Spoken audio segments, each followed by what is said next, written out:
I've lived here since, well, for 67 years. The only time I left was when I moved from here and went to high school in Austin, Texas. I went to school in Austin for 9 months at Anderson High School. And after I got out of high school, I moved back to Blanco and lived here in Peyton Colony for up until now. So you were actually born in Peyton Colony then? Yeah, I was born about the same place where I live now, just up the road at our home place. And my grandmother was the midwife, and she was the one that delivered me. Was your grandmother a midwife for other families and other children? Most of all the black people that live here in the colony, she was the one that was the midwife. And, did things here. I know you have a cousin, Leon, who was actually born in the old Blanco County Courthouse. Mm-hmm. Well, were the midwives working there also? No, I think Leon was Dr. Flannery. It was a doctor called Dr. Flannery. I think he was the one that delivered Leon.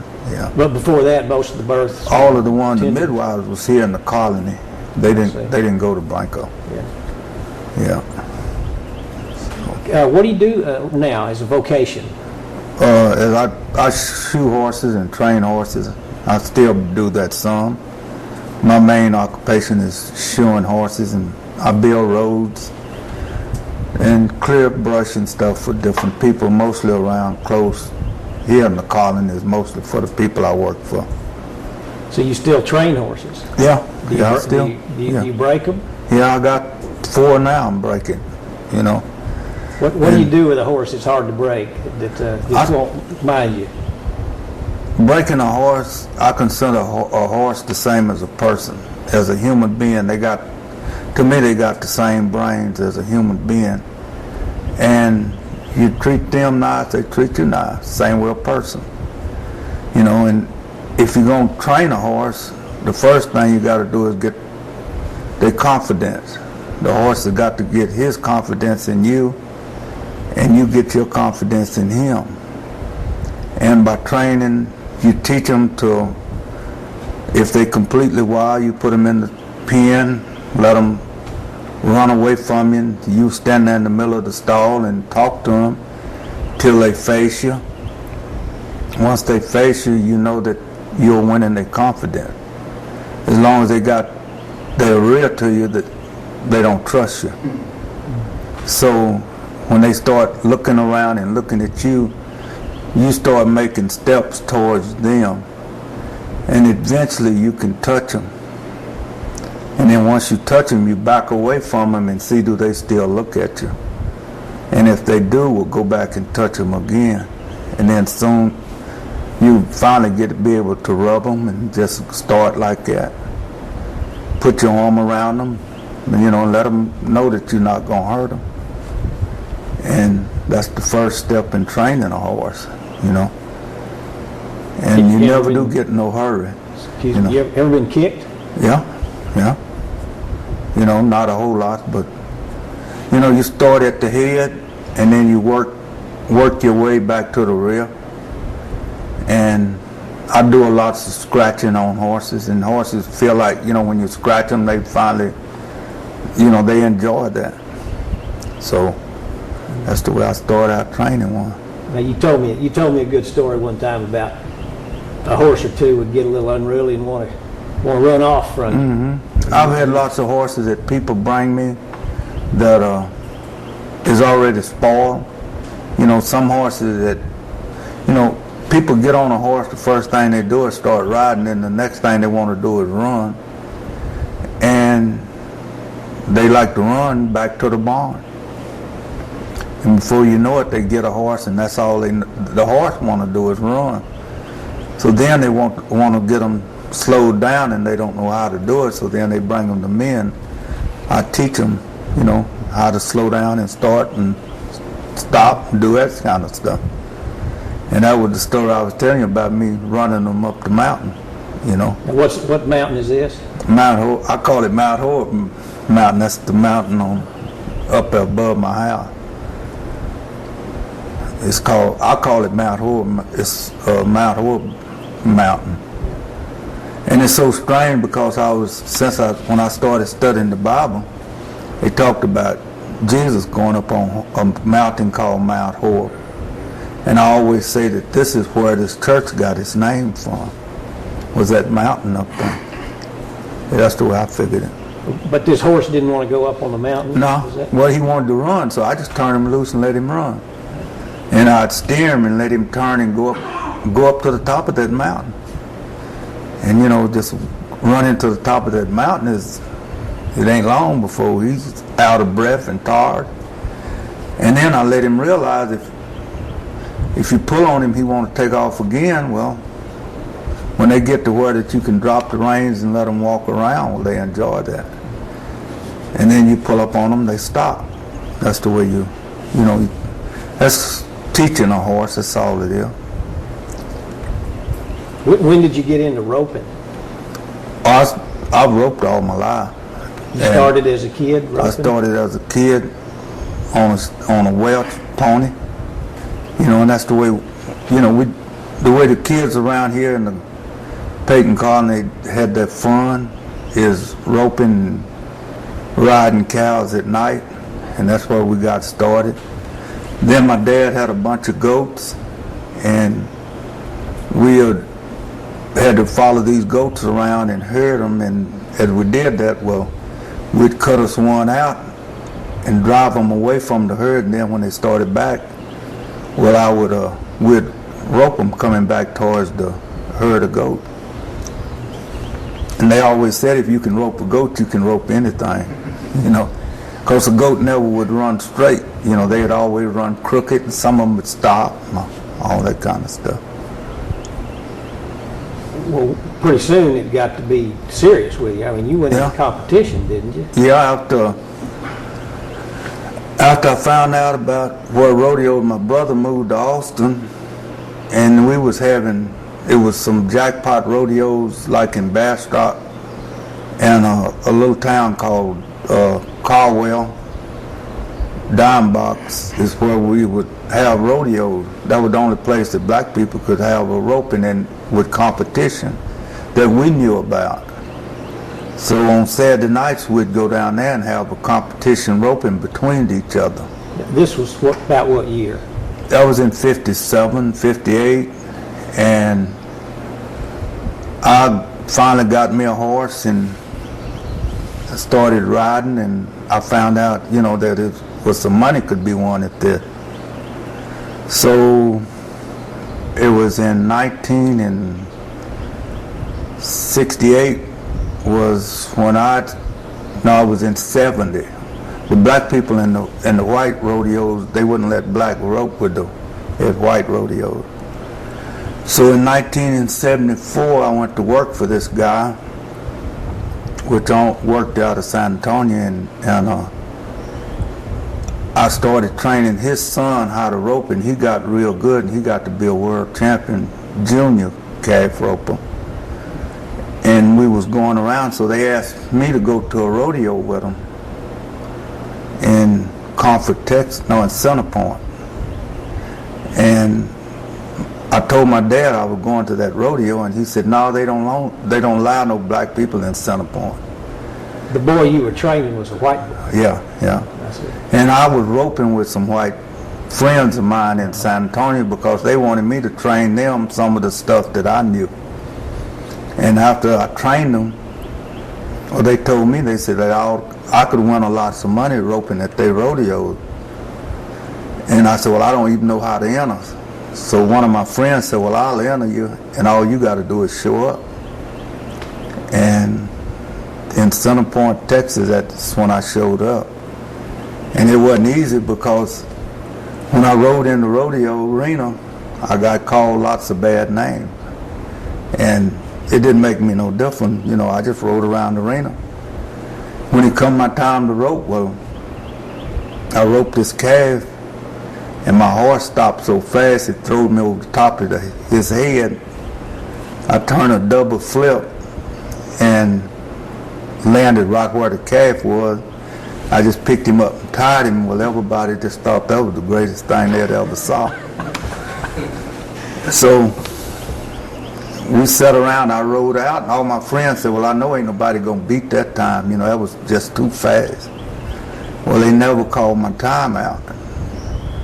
Finally, the crowd started, hollering across to the rodeo announcer, said, call his time out. We want to know what his time was. And he finally called me to the announcing stand and said, they didn't catch your time on the watch. So I didn't know what to do then, so I had to rope my calf over. And I didn't even run him. I just stayed in the box and rode out, and I come home. And then after that, I started going to lots of white rodeos, and I got to be friends with everybody. And from that, that's where I got started. Really rodeoing is a serious business. So it sounds like you might have actually been the first black cowboy to compete in a white rodeo. Oh, in this area? Anywhere. In the west part of Texas, I was. Yeah. Well, that's breaking new ground. Yeah. And you went on to win some championships. Yeah, I won. Tell us about that. I won all. Well, they had. I went to open rodeos, and I won. All the championships and the ropings around in them. And then when I turned 45, they had a Texas Senior Pro, and I joined it, and I probably won it 7-8 times as a calf roper. Each age group, we had age groups from 45 to 55 and from 55 to 65. And I won the championships on all of those different age groups each year. And then I finally went pro and started rodeoing and going all over the world in 1995. And I won each championship in calf roping and ribbon roping in it each year. What's the difference between calf roping and ribbon roping? Ribbon roping is where you back in the box, and the same way as calf roping, but they tie a ribbon on the calf's tail, and then a lady stands out in the middle of the arena, and when you rope the calf, she comes by and take the ribbon off the calf's tail and run back in the box. And the lady that was my partner was named Nancy Tatum, and she lived in Phoenix, Arizona. And we won the world 3 years in a row in ribbon roping. And you won the Masters Pro tie-down senior calf roping 3 times. Yeah, the National Senior Pro, I was reserved the first year, and then I was world champion 3 more years out of that. And I went all over the world then, plumbing to Canada. On all different sides of Canada, I went lots of time in California and all up through that way. Do you still rope? Yeah. I'm not. I'll always rope. It's just part of the coffee's lifestyle. You're not roping in competition? Well, I do. You do? Some. I don't go as much because I attend church too much. I have to take care of the church, and people is always calling me to come and help them in different kind of ways, and I do that kind of. You told me what you're roping for now. I'm roping for God. I'm roping for my main serious now is roping, trying to win people's life over to God. Yes, sir. It's as much fun finding someone that don't know the Lord and training them about God as it is to find someone that want to be a calf roper and changing them and learning them how to rope calves. So, we got, we talk about winning, and as you win, you get, I call it the big head, and you win, things and what you strive to do. But the greatest win of all is when you know that you feel like you're got yourself prepared to go home to God. Now that's the championship you want to win. I'm looking at a picture of you here. I know you've seen it. It's a great picture in a book called The Amazing Faith of Texas, compiled by Roy Spence. And it's a picture of you, I believe. Where is that picture taken? That's in the old schoolhouse. it's obvious that you're a man of faith. Could you tell us how your faith is tied in with Peyton Colony and the Mount Horeb Church? When this church was built, and I started coming to church, I really, all I ever knew in the way that I understood it was Mount Horeb Baptist Church. And then when I started studying my Bible, and we used to call it, a long time ago, it used to call the Black Baptist Church and White Baptist Church. During Christmas holidays, lots of the time we'd go up to Blanco and sing at the White Baptist Church. And we had something down here, some of the people from our church would come down here and we'd sing. My faith is that, churches is just a name. You got religion, you got Baptists, Methodists, all different kind of. Nowadays, it's every kind of religion that you can think about. But when I talk religion, it's not really religion. That's just a name. We're all going to the same place. But our life and growing up, we have been taught that this is the religion that you come up under. So that's what we are. But it ain't but one, and that's working to go to heaven. And when you get to heaven, it's not going to be the Baptists over here, the Methodists over here. It's going to be all of us together. And that's what's so great about, I like that book they call Amazing Faith. And the main thing is you got to have faith in God.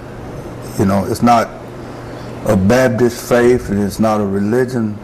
It's not a Methodist or any of that. It's just have faith in God. And I always say get your own personal relationship with God. And if you really know Him, then you don't have nothing to fear.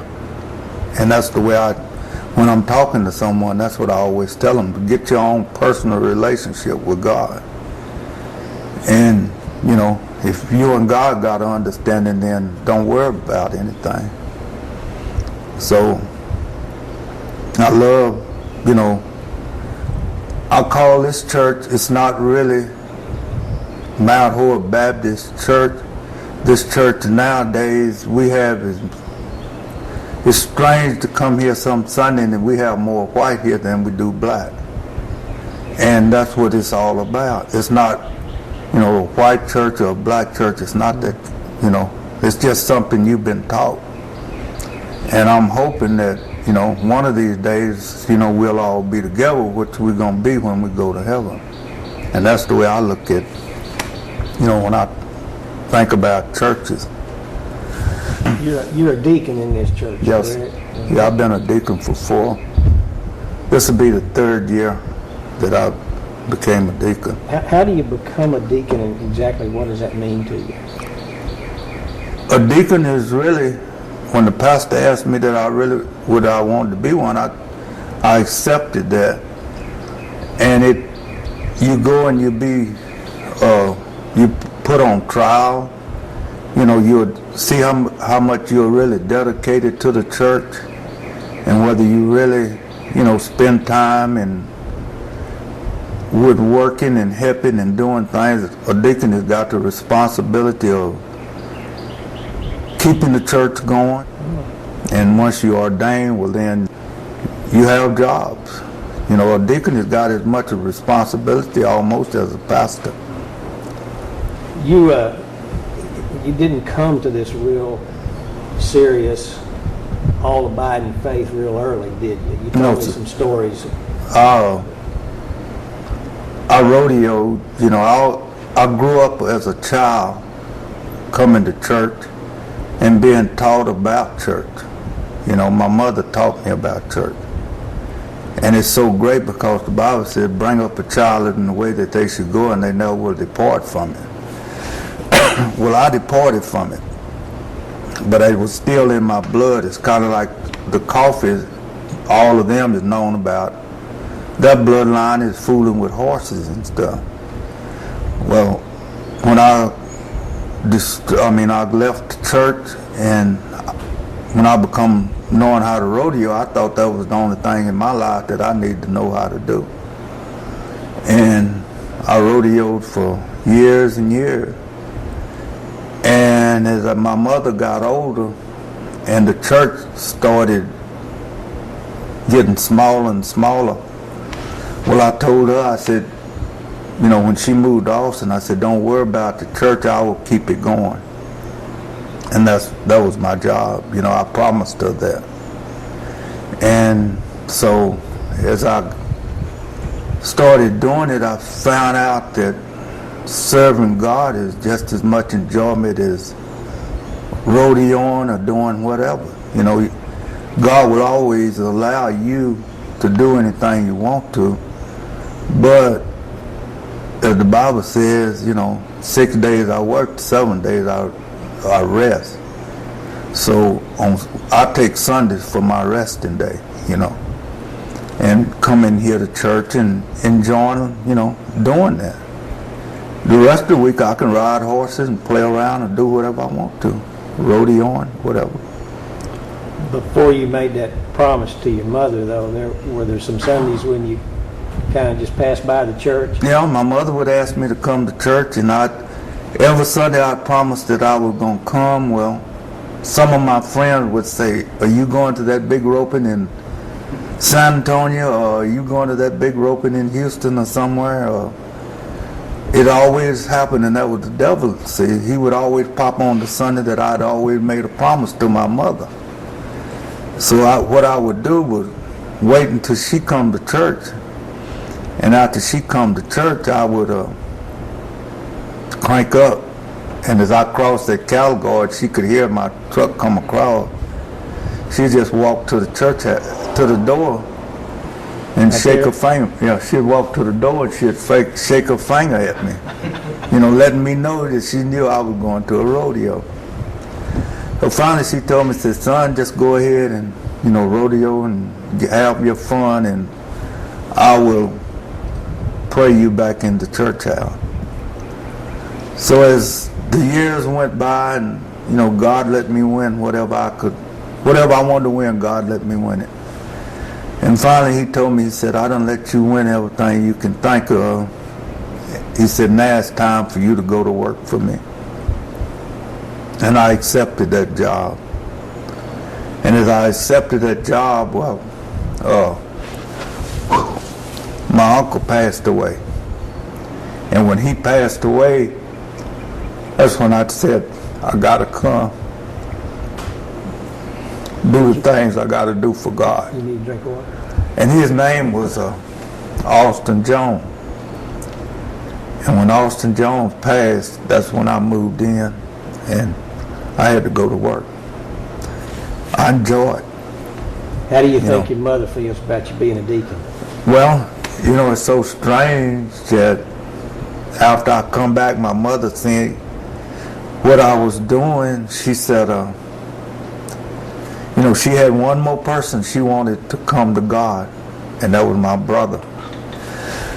My brother never had really joined the church or nothing. And he said, I stopped by there one day, he was beginning to get sick. And I told him, he said, me and him was sitting in the truck talking. And he said, if I had a gun, I'd just take my life and, get out of everybody's misery. And I looked at him, I said, well, that wouldn't be bad. But you wouldn't be hurting nobody but me and my mother and everybody else that you had left the country. That you left. And as he got out of my truck, I said, you'll give up on everybody. I said, why don't you try God? And I said, just get up on the side of the bed some morning, ask, said, Lord, what do you want me to do? And then whatever come to your mind, that's what you do.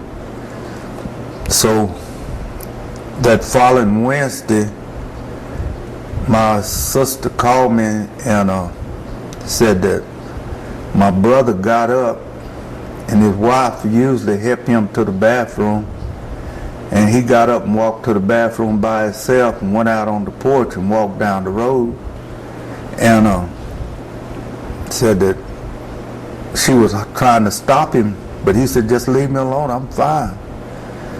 And he called her and told her, said, if I can live to that Sunday, he said, I'm going to walk up the aisle and give myself to the Lord. So he done that. So that meant that all of in my family, all of my sisters and my brothers had gave themselves to the Lord like my mother wanted us to do. She was still living? Mm-hmm. And then after that, she passed away. Because I felt like she knew where she was going and she knew where we were going. So her mind was at ease once he did that. So about a year after that, she passed. And it was, it's a good feeling. When you know where you're going and you know where you're gonna see your mother again, or your family again. And your mother's buried here in this graveyard? Yeah, in Peyton, the cemetery here, Peyton Colony. Do you tend that graveyard, take care of it? Mm-hmm. Yes, sir. Yes, sir. Not many people around here left. You probably... No. See, what happened to Peyton Colony is we went to school up here in this building, and then we had to leave and go to high school. And some of the kids would go to San Antonio, some would go to Austin. And once they'd go to town, then they never would want to come back out here and live. Mm-hmm. Well, when the old people got old, then the young people that owned the land, they would sell it. And then that's how the colony started getting smaller and smaller, So a lot of the responsibility of taking care of those old grave sites, you assume? Mm-hmm. Yeah, I usually mow it like 3 or 4 times a year. What kind of thoughts go through your mind when you're taking care of those grave sites and in that graveyard? It never really bothers me that much. I think about how great it was, and the people that has gone on, but, most of the people, like now when I look mowing the grass and I see some of the people that we have been involved with in my lifetime, you don't think of the sad things, you always think of the fun things that, we have done together, so it's really not, not that bad. About how many people are in the graveyard, Oh, probably a couple of hundred, Some graves that's there that I don't even know who is, really. They didn't really have tombstone, they didn't really have a good marker on them. But most of them, it's pretty well got a name on them where we can recognize them. Have you looked to see what the oldest inscription is? Oldest date on any of them that are still legible? Some of them, probably the 1900s and like that. The early 1900s, You mentioned the school. The school is just a short distance from here, but yeah, it's just right away from the church. Yeah. It's not nearly as well maintained as the church. I guess when did it stop being used? Probably in the early 80s, 70s, late 70s or something like that. But you went to school there up until high school, mm-hmm. right? It got changed in '65, and the kids got to go to school in Blanco. Was when it was. What are your memories of that old school? Oh, lots of fun. Tell us. Yeah, we had lots of fun. One of our greatest things was we went. We didn't have no butane or nothing. Our only heating was wood stoves, and the boys could be able to go out and cut wood for the next day, and that way we could get out of school early. And we'd always stay there until after the teacher, after 4 o'clock. And then we could leave. And then some of the greatest stories is whenever one of us would get a whooping, the teacher would always let the bigger boys hold whoever was getting whooped. We'd have to hold them down. And that was a good fun part because we could, hold the other kid down while he got a whooping. Were you always holding, or were you getting whooped? No, I know it was that bad. A real good story was this one boy. He must have been pretty bad, and he got moved out of school in San Antonio, and he lived out here with his grandmother. And he went to school here, up at the school, and this teacher kept on giving him, asking him to be good and all that. And she finally told him she was going to whoop him. And she whooped him that morning. So that day at lunchtime, we went out there at the softball field where she was playing first base. And so he was the hitter. And he hit the ball. When she was standing on first base to catch the ball. He just run. He looked down at her foot, and he stomped it. And he kept on running. Well, when he stomped it, she couldn't really say nothing. He just made a mistake, but he did it on purpose. So she couldn't walk for like 3 days. We had to almost pack her back up to the schoolhouse. But he couldn't get in trouble because he was running to first base, and then he just stood there on a foot and then went on to second base, and nothing could be done. But it was just an accident. Yeah. She probably watched him pretty close after that. Yeah. He was about the meanest one at the schoolhouse. But it was good old days, and then it was some sad days out. Because when I went to high school, they wanted me to play football. Well, I didn't know what a football field was. I didn't know what they was talking about. So when I got out of high school, I come back home. Well, I wasn't able to buy them a football, so we taking a oil can, a Valvoline oil can. And it was round, there was a quart can, and that's what we played football with. At the Peyton College School? Yeah, they were still having it. I got out of high school in '57. Yeah. So I played football and taught the kids about football. And in '65, my cousin, when they went to Blanco, they was like, they changed Blanco's football team completely. Yeah.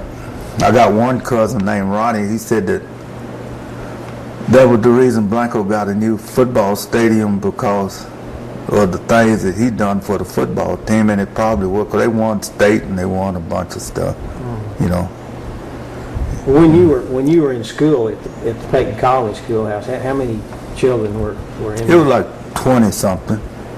Yeah. And you were all different ages, but you were all in the same... No, we had different grades, like we had first, second, and this one teacher would teach all the grades. We'd have to sit there and be quiet while she taught second grade, third grade, or whatever. And then we'd work our way all the way up to, to the 8th grade. And it's kind of hard to understand now because she taught English, history, and, we had arithmetic and all that kind of stuff. She did it all each day. And you had one stove in the school? Is that? Yeah, we had one Warren stove just like this and sitting back here. That's the kind of heat we had. Play games or we played softball, and we didn't know nothing about anything but softball or baseball. That's all we really know about. And the young kids would play marbles, And I often think about it now, if you play something, talk about shooting marbles, kids don't know nothing about that, And we used to wear the knees out with pants out, crawling around on the grass the stick, that old road out there playing marbles. Did you have any agates? Sir? Did you have any agates? What was that? That's the brown and white speckled Oh, marbles? no. Yeah, my greatest marble was a steel ball, Yeah. like a burn.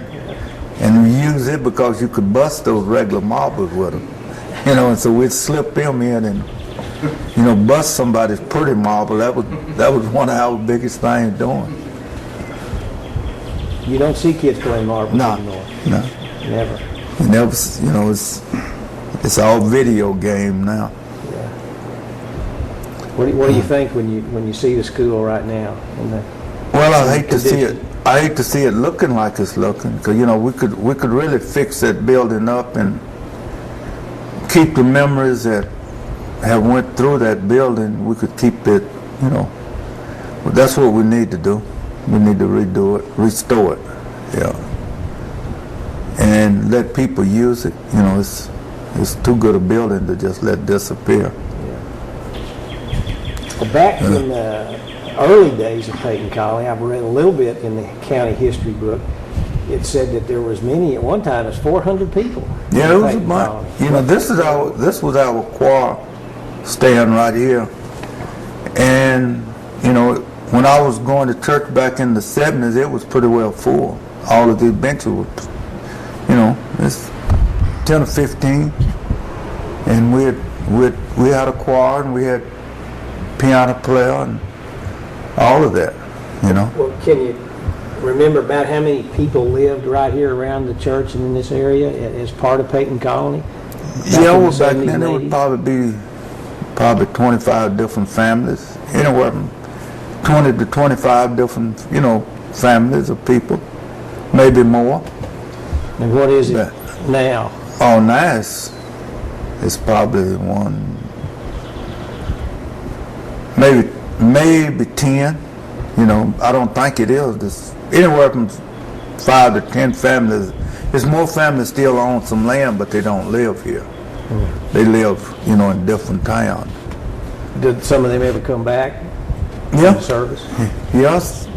We're getting. See, what's sad about it, now that we have got old, and the people that moved away, they getting old, they want to move back home, but they can't afford the land. You know, they sold it, now they want to buy some of it back.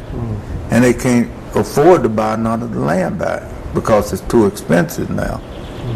But the ones that have kept their land, you know, they come back, you know, and we see each other and we laugh and talk about old times that we used to have fun around here.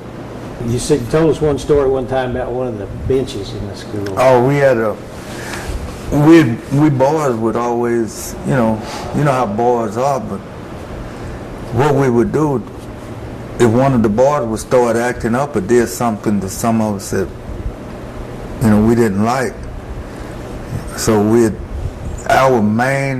the bad things that the way we had hurt a kid was, the school benches was like these chairs right here that you could let down and let up.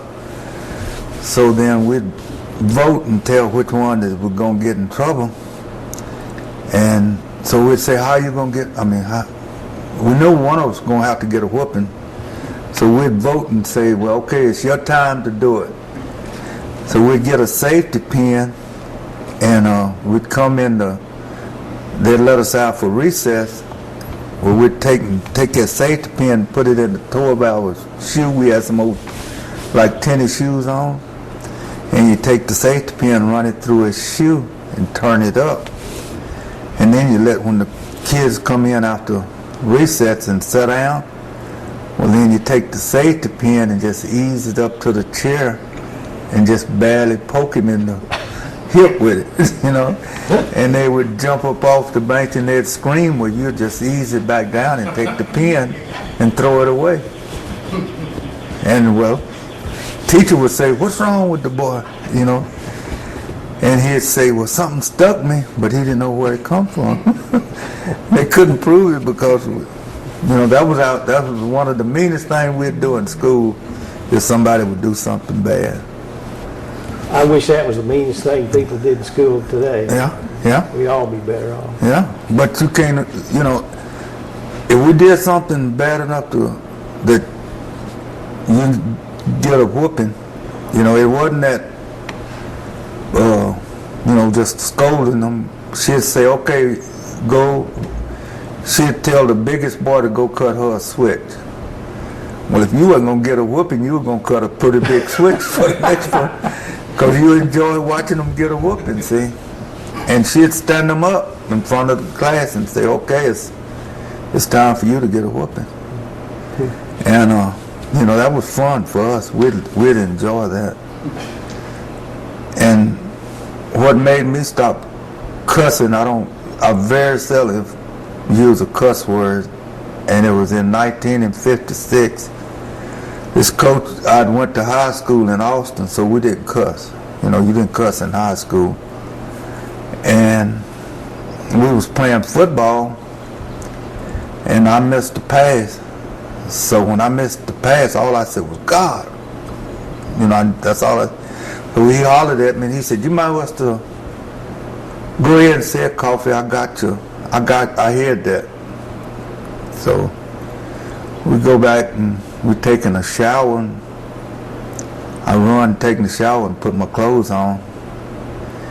And we was walking out, and he said, Coffee, you need to stop. I said, oh. And he had a paddle about this long and drilled holes in it. And he let the other boys stand behind, and he said, okay, you walk by, pull your pants down and bend over. And he hit me one lick with that paddle, and I don't cuss no more.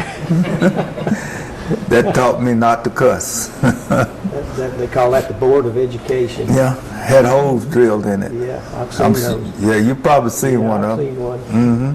They don't use that kind of stuff no more. Yeah. So, it's...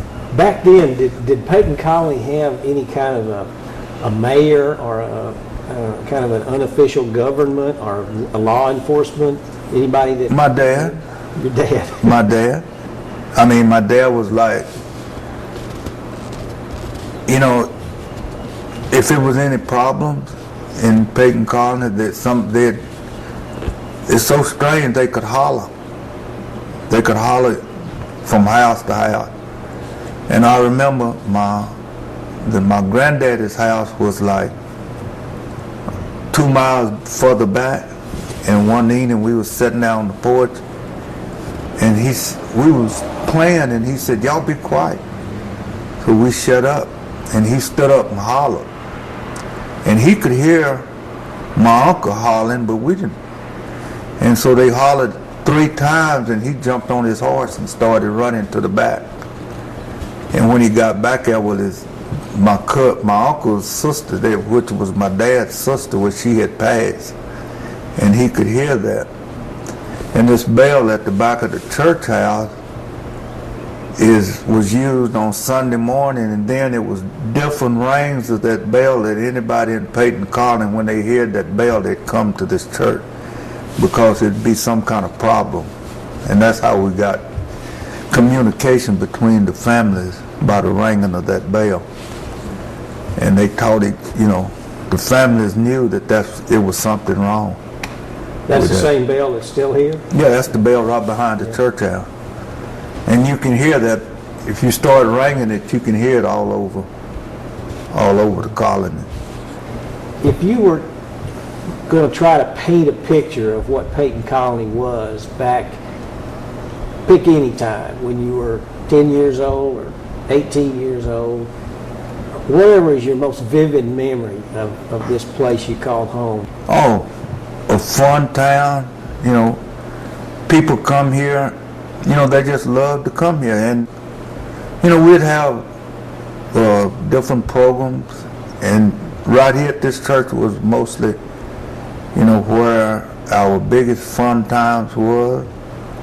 And during the Juneteenth celebration was a big time where that all the people come together. What kind of music did you have, and what kind of food did you have?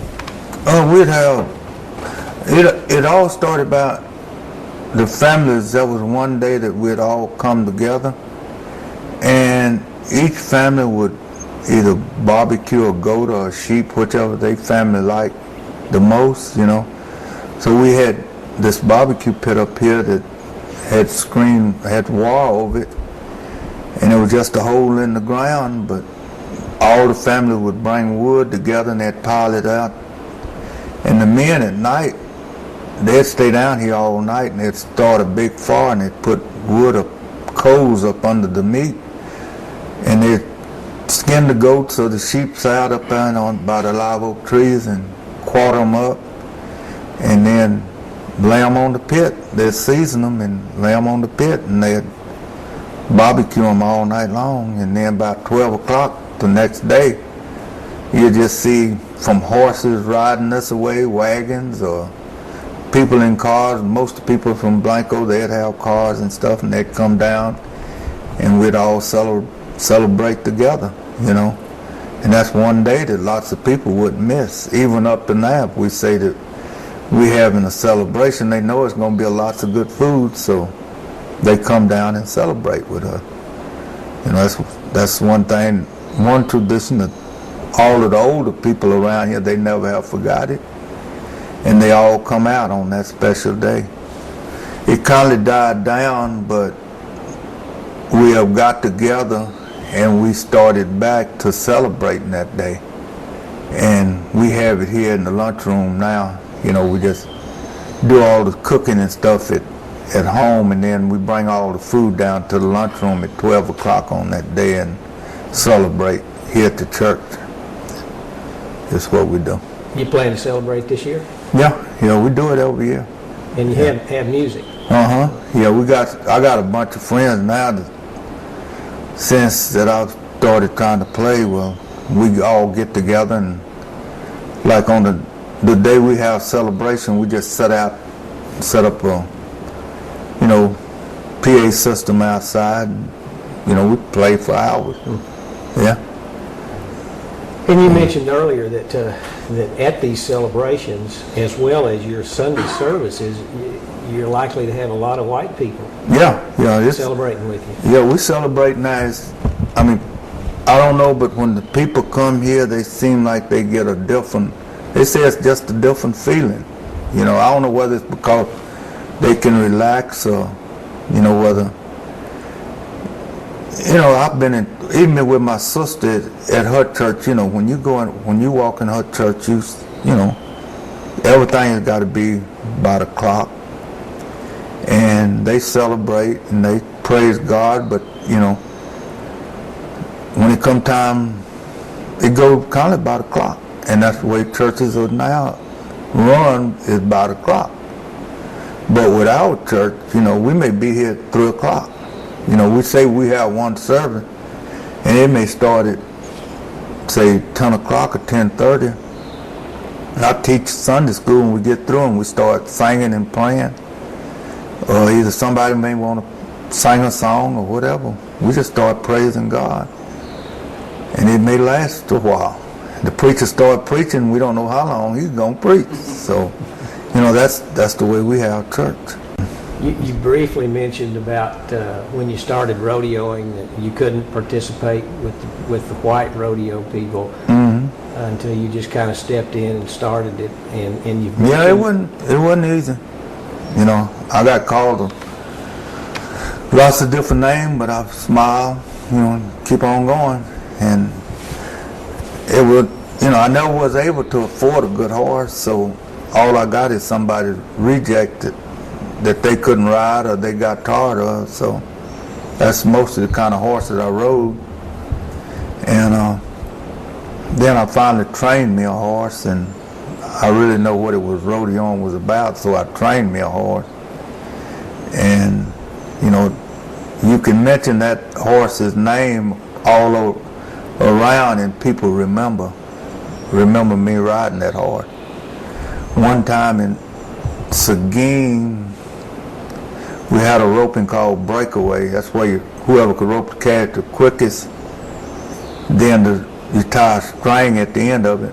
When the calf hit the end, the rope break away from your saddle horn.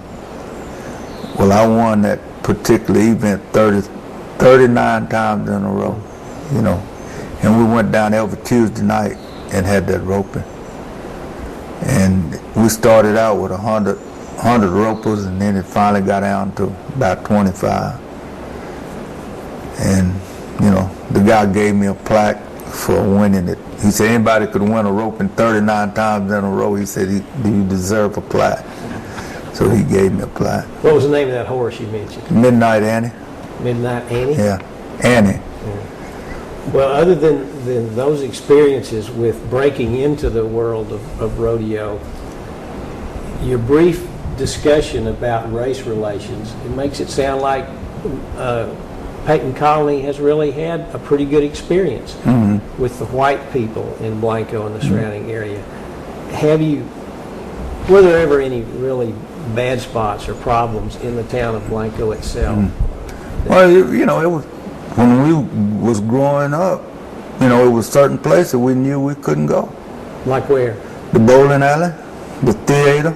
You know, we had to go upstairs when we went in the theater. We walked in the door and turned and go upstairs, and then when we went in the bowling alley, a place that we had to eat, we had to eat in the back. In the, you know, back in the kitchen part, they had a table for black to eat at, and that's where you go sit and eat at, you know. And that changed in the 60s? Yeah, that changed in 65. Right. Yeah.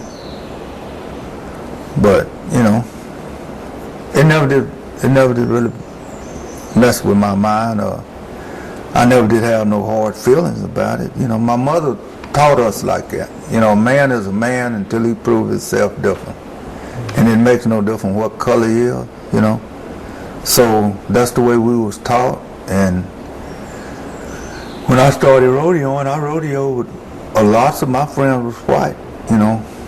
And we rodeoed, when I went all over the world, it was me and one white boy.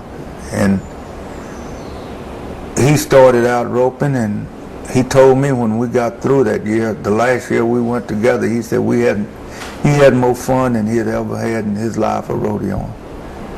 You know, and it was great. It was lots of fun. Mr. Coffey, we've talked just a little bit about this church, how long it's been here, but could you just tell us what all has been involved in just keeping the structure solid? It's a scripture in the Bible where Jesus says, upon this rock I build my church. Well, this building here is sitting on rocks. And it makes me think about that.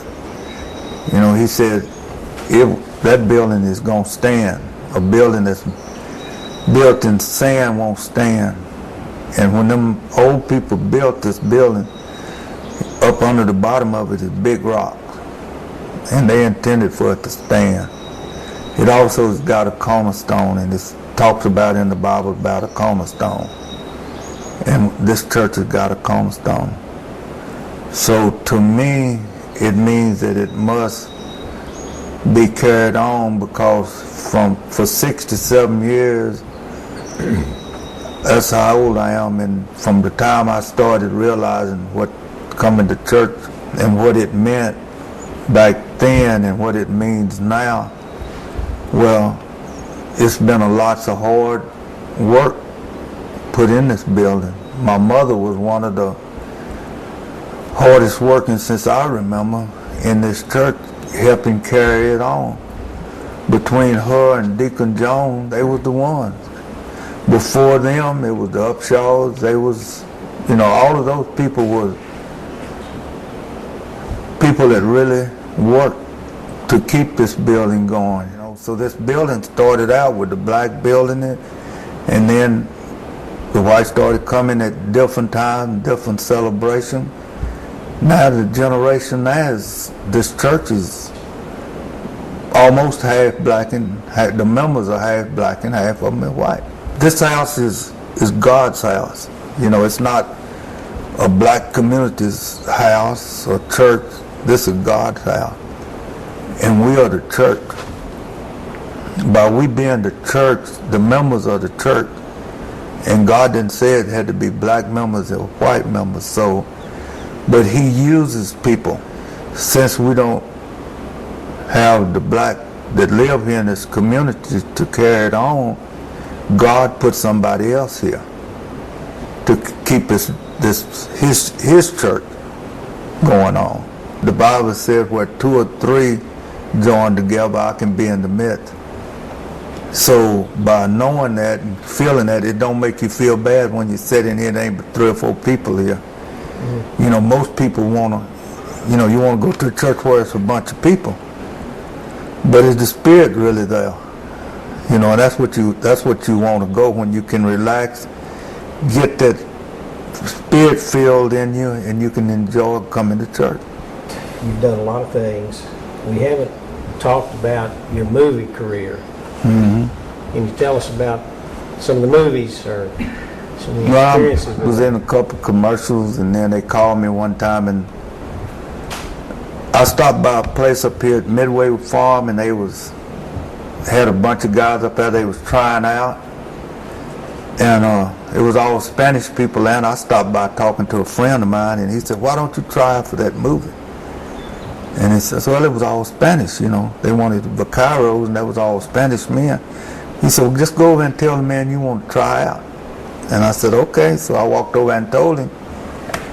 And I said, well, he said, can you ride a horse? And I said, well, pretty good. And he said, well, I need you to ride a horse out in the middle of the arena and make a circle. And he told me what I needed to do and come back. So I went over to the board. I said, they may use me. I said, saddle up me a horse. So he saddled me a horse, and I went out there and made a circle and come over and stop. And this guy said, we need you. That's all he said. And about 2 weeks later, they called me and told me to come to San Antonio and get fitted to our outfit. And then we went to work in that movie, you know, when they come to San Antonio, that part of it. And it was a good experience, you know. What movie was that? All the Pretty Horses. Yeah. They wanted you, but they didn't want your mustache. Yeah, they wanted me, you know. I couldn't talk no Spanish, but they told me to kind of say words and I'd act like I was talking, you know. So it was fun, you know. It was an experience. Yeah. What commercials? I tried Chevrolet, and then another one was Texas Lottery. Yeah. Were you roping or riding? They had me on a deal where you rope this can. Yeah, you just set a can up and rope a can. Yeah, is what I did. That picture that we looked at of you were playing a guitar. Mm-hmm. If you wouldn't mind, Mr. Coffey, could you end this interview by playing a song? Yeah, I can play. Would you do that? I can play one. I can tell you the story that started my guitar stuff. Well, it was Leon's dad. We used to, well, he always played the guitar, and so me and him worked together some, and we wanted to have us a band. And so we had a band. It was me and him, and then 2 Spanish guys that lived in Blanco. Well, we put together a band. We'd play at night once or twice a week. So they wanted us to play up the March of Dime program at the school in Blanco, and whoever they voted to be the best band, well, they were going to get to play in San Antonio on Channel 5. So we went up there and played, and we played a song, and we won the contest, so we got to play on Channel 5 in San Antonio. So we thought we had us a band. And we come back and we kept practicing. Well, there was a place in Bastrop where we had rodeos, and we could play one song real good. And I asked the guy, could we have a dance there that night? So he rented us the building, and as he rented us the building, after the rodeo, we go out in this building and we start playing, and we charge $5 a couple. And we filled this building up with people, and we kept playing that one song over and over. That's all we could really play. So the people finally said, is that the only song y'all know? We said, really? That's really all we can play? So they started getting mad and they want their money back. Well, there was a couple of guys said, well, we'll come in and fill in and help y'all a little bit. So they come in and we got through that night with having to give that money back. And that ended our band. When we got back home, that ended our band. So then I quit playing, and I used to try to play at home. My mother used to get mad because I didn't know but one beat. Take my guitar and I could play.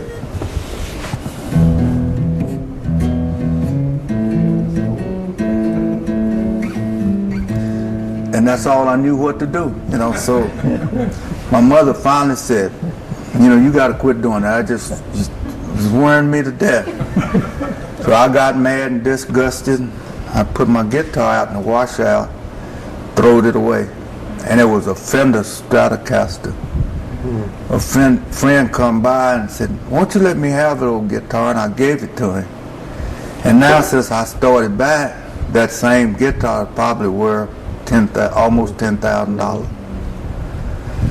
But anyway, after I was in, when I started rodeoing all over the world, I was in Billings, Montana, and I was going to be there for a week.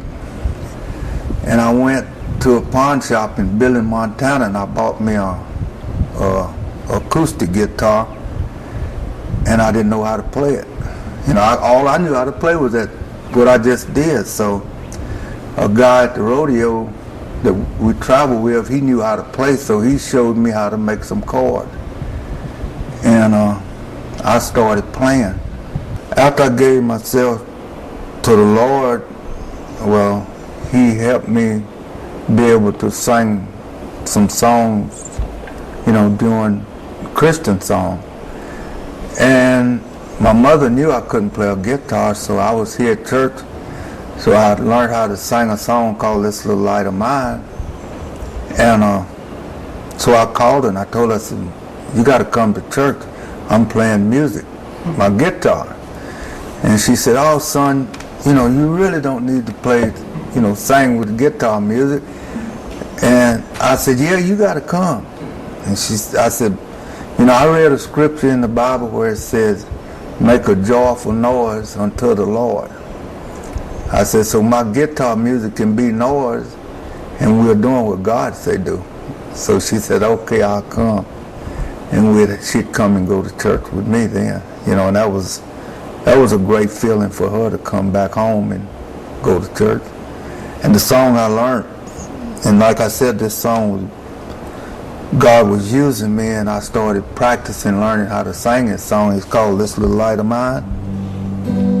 It goes, this little light of mine, I'm gonna let it shine. This little light of mine, I'm gonna let it shine. This little light of mine, I'm gonna let it shine. Let it shine, let it shine, let it shine.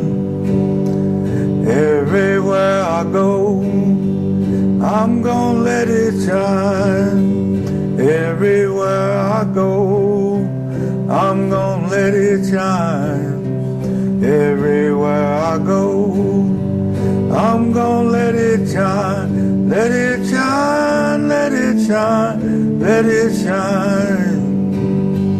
Jesus gave it to me, I'm gonna let it shine. Jesus gave it to me, I'm gonna let it shine.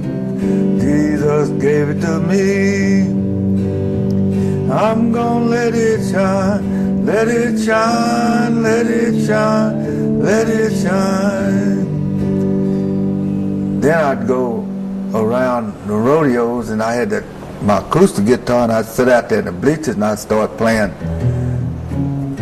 And so, you know, one evening I was sitting out there, and I said, there ought to be something I could sing to that. And I started.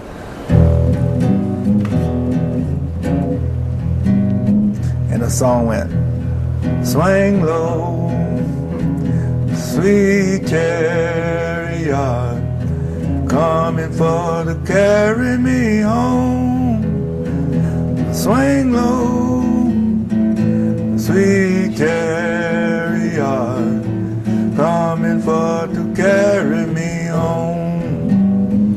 Well, I looked over Jordan, what did I see? Coming for to carry me on. A band of angels coming after me, coming for carry me home. And see, that's how God uses you, you know. That's a blues, a beat, but you can send a message singing his words. You got know. back to that first riff that you ever Yeah, learned. that's the first little part I ever learned when I first started playing the guitar. Yes, sir. Mr. Coffey, Deacon Coffey, it has been a tremendous, great pleasure. Yes, sir. Enjoyed